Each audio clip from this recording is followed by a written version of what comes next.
नमस्कार, तुम्ही पाहत आहात लोकमत भक्ती।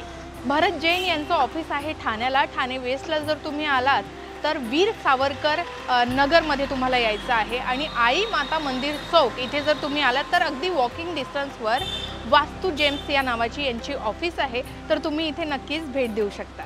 कोणत्या व्यक्तींना कोणते रत्न लाभदायक ठरतात आणि ते तुम्हाला कुठे मिळतील, त्यापैकी काही रत्न आपण पहिल्या भागात बघितलेत। आणखी काही रत्नांची विशेषता दुसऱ्या भागात समजून घेऊयात।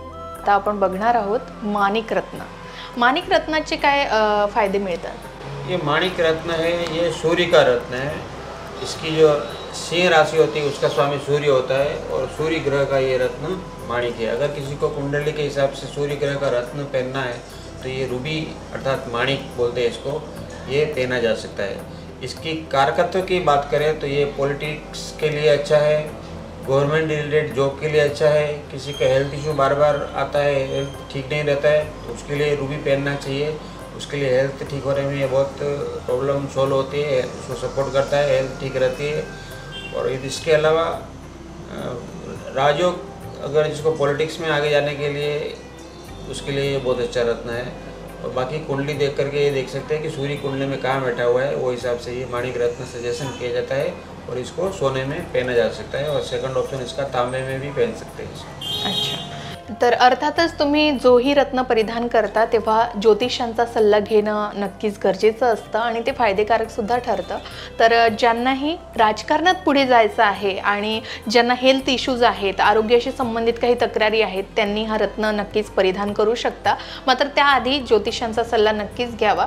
त्यानंतर त्यांनी सांगितलं की सोन्यामध्ये किंवा तांब्यामध्ये तुम्ही हा माणिक रत्न परिधान करू शकता। या व्यतिरिक्त कुंडली बघूनच तुम्ही ते परिधान करायचं की राशीनुसार किंवा कोणीही घालू शकतं असं काही आहे? राशि अनुसार नहीं, कुंडली देख करके ही पहनना चाहिए स्टोन। मैं उसको ज़्यादा प्रायोरिटी देता हूँ क्योंकि मेरा 25 साल का अनुभव है और लोगों को जो रिजल्ट मिलते हैं वो उसके मैं कॉन्फिडेंसली बोल सकता हूँ कि कुंडली मैंने एक बार देख लिया और मैंने तो वो हिसाब से मैं जो भी रत्न देता हूँ वो उससे आपको परफेक्ट रिजल्ट मिलता है, इसका मुझे पूरा विश्वास है। प्रत्येक रत्नामध्ये जशी व्हेरायटी बघितली तर माणिक रत्नामध्ये सुद्धा तशीच व्हेरायटी बघायला मिळेल का आपल्याला? बिल्कुल, माणिक में भी बहुत सारी क्वालिटी है। ये 500 रुपये कैरेट से स्टार्ट है। उसके बाद में आपको दूसरा वैरायटी जस्ट ये मोजाम्बिक रूबी है, मोजाम्बिक रूबी बोलते हैं इसको। ये आपको 3 से 4 हज़ार रुपया पर कैरेट आएगा। ये न्यू बर्मा का माणिक है, ये 5-6 हज़ार रुपये कैरेट आएगा। इसमें बहुत सारी वैरायटी आती है, 10,000, 20,000, 30,000 पर कैरेट की रेंज का भी आता है, उसका भी अच्छा इफेक्ट होता है। तो कस्टमर के बजट के हिसाब से हम दे सकते हैं। 9 कैरेटचा माणिक है हा 2,000 पर कैरेट। आतापर्यंत आपण 5 रत्न बघितले आणि आता सर्वात आवडता आणि सर्वांचाच आवडता मोती रत्न, जो सर्वांना परिधान करायला आवडतो। मोती रत्न सुद्धा सर्वच जण म्हणतात की कोणी घालू शकतात, तर त्याचं सुद्धा असंच आहे का वैशिष्ट्य? बिल्कुल सही कहा आपने। मोती ही एक ऐसा रत्न है जो कोई भी राशि वाला पहन सकता है। चंद्र ग्रह का ये रत्न होता है मोती, और मोती ग्रह मन को शांत रखता है। तो इसके लिए चांदी में अंगूठी बना करके लास्ट उंगली में इसको पहना जाता है। तो जिसका भी चंद्रमा कमज़ोर है तो उसको मोती ज़रूर पहनना चाहिए, तो मन इससे स्ट्रॉन्ग होता है। मोती में अनेक वेराइटी होती है। मोती में आजकल मार्केट में चाइना मोती, केसी मोती, साउथ सी मोती, वो मोती बहुत चलते हैं, लेकिन वो सब रियल नहीं होते। रियल मोती होते हैं वेनेजुला या फिर बसरा। वो थोड़े कॉस्टली ज़रूर होते हैं लेकिन उसका इफ़ेक्ट अच्छा होता है। दूसरे जापान के केसी मोती वगैरह वो भी आते हैं। अच्छा, मोतीमध्ये सुद्धा तुम्हाला वेगवेगळी व्हेरायटी तुम्हाला इथे बघायला मिळते। रियल मोती है, म्हणजे त्याला शेप नाही आहे, कोणताही आकार नाही आहे, पण तो मोती आहे आणि तो ओरिजिनल मोती आहे। शिप में जैसा बूंद गिरता है वैसा मोती बनता है। ये नेचुरल मोती है, इसका लैब सर्टिफाइड मोती है वो। जर तुम्हाला कुठलाही असा गोल आकाराचा जो मोती दिसतोय तो बनावटी असतो, म्हणजे त्याला आकार वगैरे दिला जातो, मात्र जो शेपलेस असतो त्याला कुठलाही आकार नसतो, तो एकदम प्युअर आणि ओरिजिनल मोती म्हणून सांगतात। यांच्याकडे तशाच प्रकारचे आणखी मोती आहेत। अभी भी टेढ़ा मेढ़ा इसमें भी आ गया, लेकिन ये भी नकली है। अच्छा, अभी इसमें भी कई बार लोग देखते हैं कि शेपलेस रहता है, वो रियल मोती रहता है, लेकिन इसमें भी बनावटी जापानी केसी मोती आता है। ये भी, ये जो आप देख रहे हैं बिल्कुल हूबहू रियल दिखता है, लेकिन ये रियल नहीं है। ये भी आपको 500-600 रुपये कैरेट में मिल जाता है, लेकिन ऐसा ओरिजिनल मोती लेने को जाएंगे तो 12,000-15,000 रुपये पर कैरेट की रेंज में आएगा। सेम ऐसा रियल मोती। काही जण सांगतात की जो आकार त्याचा बदललेला असेल किंवा त्याला कुठलाही आकार नसेल तो ओरिजिनल मोती असतो, पण तसं आहे नाही। त्यांनी सांगितलंय की बिना आकाराचा जरी असेल तरी तो खरा मोती नसू शकतो, तर त्यासाठी खरंच ज्योतिष तज्ञांचा सल्ला घेणं नक्कीच आवश्यक आहे। मोती रत्न सुद्धा कोणीही परिधान करू शकतं, मात्र मनाच्या शांतीसाठी आणि ज्यांना खूप राग येतो तो राग कंट्रोलमध्ये ठेवण्यासाठी मोती परिधान करण्याचा सल्ला दिला जातो। तर तुम्ही सुद्धा अशा प्रकारे मोती रत्न परिधान करू शकता, मात्र तो चांदीमध्ये नक्कीच परिधान करावा। त्यानंतर आता आपण बघणार आहोत डायमंड म्हणजेच हिरा, पण त्याआधी आपण बघूयात त्याचा उपरत्न ओपल। याचे काय बेनिफिट आहेत? ये ओपल शुक्र ग्रह का उपरत्न है। वैसे शुक्र ग्रह का प्रेशियस स्टोन डायमंड होता है, लेकिन डायमंड हर किसी के बजट में नहीं होता है, वो हर कोई नहीं ले सकता है, खरीद सकता है। इसके लिए उसकी जगह पे जो चलन में उतना ही उसका इफेक्ट मिले वो उसके लिए ओपल या फिर दूसरा जिरकॉन करके आते हैं वो पहना जाता है। तो ये आपके सामने ओपल स्टोन है, इसको शुक्र का रत्न है ये, तो डायमंड की जगह पे ओपल पहन सकते हैं। और दूसरा जिरकॉन करके आता है, ये भी नेचुरल पत्थर है, ये भी सेमी प्रेशियस स्टोन है, तो ये भी शुक्र का उपरत्न करके पहन सकते हैं। तो शुक्र ग्रह का इफेक्ट इससे मिलेगा। ओपल और जिरकॉन डायमंड। जी लोक हिरा परिधान करू शकत नाही किंवा त्याचा तेवढा बजेट नसतो त्यांना ओपल आणि झिरकॉन ही रत्न परिधान करण्याचा सल्ला दिला जातो। ती रत्न आपण बघितलीत। आता आपण बघणार आहोत डायमंड। तर डायमंड परिधान करण्याचे काय बेनिफिट्स आहेत? डायमंड वही शुक्र का ही रत्न है, ये प्रेशियस स्टोन होता है, और ओपल और जिरकॉन ये सेमी प्रेशियस स्टोन होते हैं। ओके। अभी ये आपके सामने 1.15 यानी कि 1 कैरेट 15 सेंट का डायमंड है, तो ये 1.5 लाख रुपया कैरेट की रेंज का पत्थर है। तो इसमें आपको अच्छी क्वालिटी चाहिए तो 5 लाख 6 लाख 7 लाख पर कैरेट की रेंज में आएगा। और इसमें छोटे छोटे डायमंड आते हैं 20 सेंट के 10 सेंट के, वो आपको 60,000 1 लाख 1.25 लाख रुपये कैरेट के बजट में आते हैं। तो कस्टमर के बजट के हिसाब से जो डायमंड पहनना चाहता है वो डायमंड भी पहन सकता है। तो वो शुक्र ग्रह का यहाँ पर इफेक्ट मिलेगा। शुक्र ग्रह की 2 राशि होती है, एक तुला और एक वृषभ। तो वृषभ और तुला राशि का स्वामी शुक्र होता है, तो राशि के अनुसार अगर किसी को पहनना है तो ये डायमंड ऐसे पहन सकते हैं। ये प्रेम का कारक ग्रह माना गया है इसको, तो लव अफेयर के लिए ये बहुत अच्छा काम करता है। तो लव लाइफ के लिए ये शुक्र बहुत अच्छा है और मैरिज लाइफ के लिए भी अच्छा है। अच्छा, हा जो हीरा रत्न आहे तो कोणीही परिधान करू शकतो का? नहीं, हीरा रत्न कोई भी नहीं पहन सकता है। जैसा कि मैंने आपको पहले भी बताया कि कुंडली देख करके ही देखा जा सकता है कि कौन सा ग्रह का रत्न हमें पहनना है।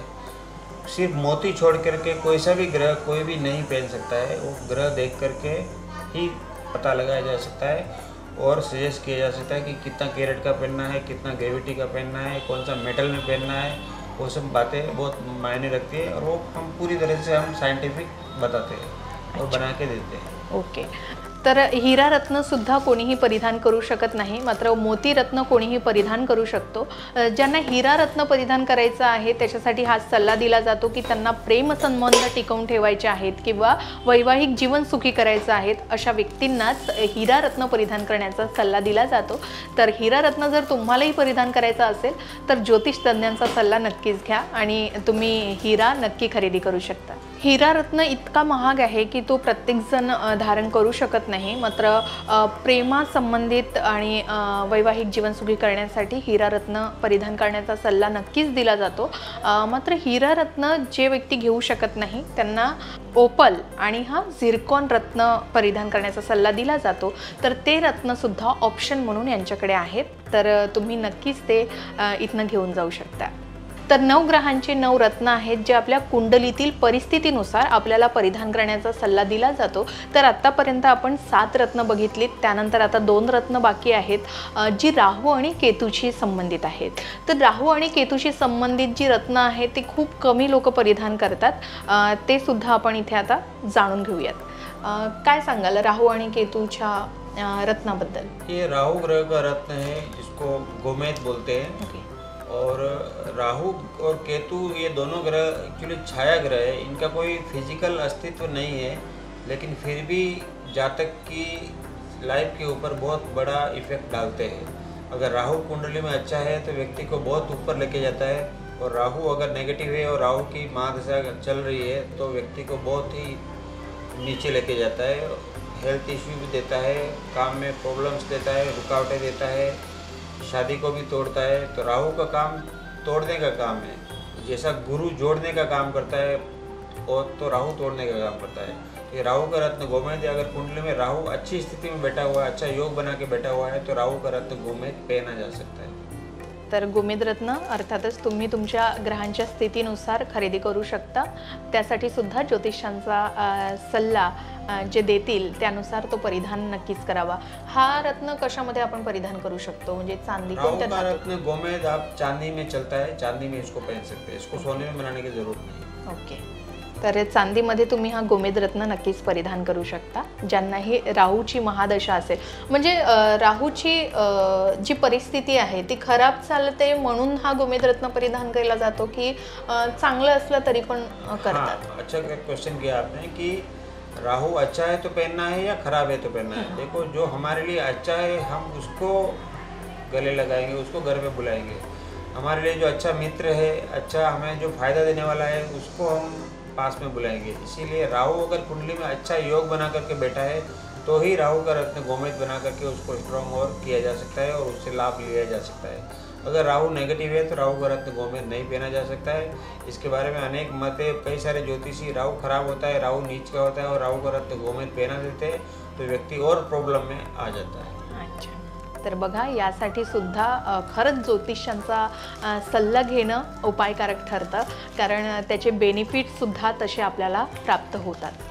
त्यानंतर शेवटचा रत्न आपण बघणार आहोत केतू ग्रहाशी संबंधित कॅट्साय। तर हा त्या कॅट्साय म्हटलं तर त्या कॅटच्या डोळ्यासारखा हा रत्न दिसतोय, तर काय सांगाल याचं वैशिष्ट्य? ये केतु का रत्न है, ये भी फिजिकल अस्तित्व में नहीं होता है, लेकिन इसका भी जातक में लाइफ में बहुत इसका इफेक्ट होता है। तो केतु अगर कुंडली में अच्छा योग बना करके बैठा है तो केतु का रत्न चांदी में बना करके अंगूठी पहन सकते हैं। लेकिन केतु अगर बिगड़ा हुआ है, केतु नेगेटिव रोल प्ले कर रहा है तो केतु का रत्न कैटसाई नहीं पहनना चाहिए। तो सेमी प्रेशियस स्टोन टोटल 9 होते हैं, तो राहु और केतु भी उसमें आते हैं। तो ये केतु का स्टोन है, केतु अगर अच्छा है तो केतु का रत्न चांदी में बना करके पहन सकते हैं। ओके, आणि हा किती कॅरेटचा असू शकतो आणि त्याची प्राइस काय असते? कैरेट सब सही जाता है, 2 कैरेट आता है, 3 कैरेट आता है, 5 कैरेट आता है, 7 कैरेट आता है। तो कस्टमर को कुंडली के ग्रह के हिसाब से कितना कैरेट का और कौन सा क्वालिटी का देना है वो डिपेंड करता है। वो देख के मालूम पड़ता है कि कौन सा रत्न देना है। प्राइस काय असेल त्याची? इसका प्राइस केतु इंडियन केतु 200 रुपये कैरेट से स्टार्ट है, 200 रुपया है, फिर 800 रुपया है, फिर अच्छे सिलोन का लेंगे तो 3000 5000 पर कैरेट भी है। तो अलग अलग क्वालिटी का इसमें केतु का रत्न कैटसाई आता है। ओके, तर बघा केतू ग्रहाचं रत्नसुद्धा यांच्याकडे अवेलेबल आहे। तब्बल पूर्ण 9 ग्रहांची जी रत्न आहे त्या 9 ग्रहांशी संबंधित रत्न आपण आता यामध्ये बघितलेत आणि ते ओरिजिनल क्वालिटीपासून तर ते कमी रेंजपर्यंत तुम्हाला कसे उपलब्ध होतील हेच आपण या व्हिडिओमधून दाखवले। आणि तब्बल 25 वर्षाचा अनुभव आहेत भरत जैन सरांना आणि ते आपल्या कुंडलीमध्ये ग्रहांची स्थिती पाहून हे रत्न परिधान करण्याचा सल्ला आपल्याला देत असतात। तर नक्कीच तुम्ही त्यांचा सल्ला घेऊन ही रत्न तुम्ही आपल्या आयुष्यात आणि तुम्ही परिधान करून आपल्या आयुष्यातील स्थिती सुधारू शकता। तर खूप खूप धन्यवाद तुमचं आम्हाला ही माहिती दिल्याबद्दल। धन्यवाद, थँक्यू सो मच। तर 9 ग्रहाशी संबंधित रत्न आपण या भागामध्ये बघितलेत आणि 9 ग्रह कशा पद्धतीने तुम्ही कुंडलीतील ग्रहांच्या स्थितीवरून परिधान करू शकता याचीच माहिती आपल्याला भरत जैन या सरांनी सांगितली आहे। तर ते एक वास्तुतज्ञ सुद्धा आहेत जे 25 वर्षापासून कार्यरत आहेत। तर आपण पुढील भागामध्ये वास्तू रिलेटेड काही प्रश्न त्यांना विचारू आणि वास्तू संबंधित काही यंत्र त्यांच्याकडे अवेलेबल आहेत ते सुद्धा आपण पुढील भागामध्ये नक्कीच बघू। तोपर्यंत पाहत रहा लोकमत भक्ती। नमस्कार।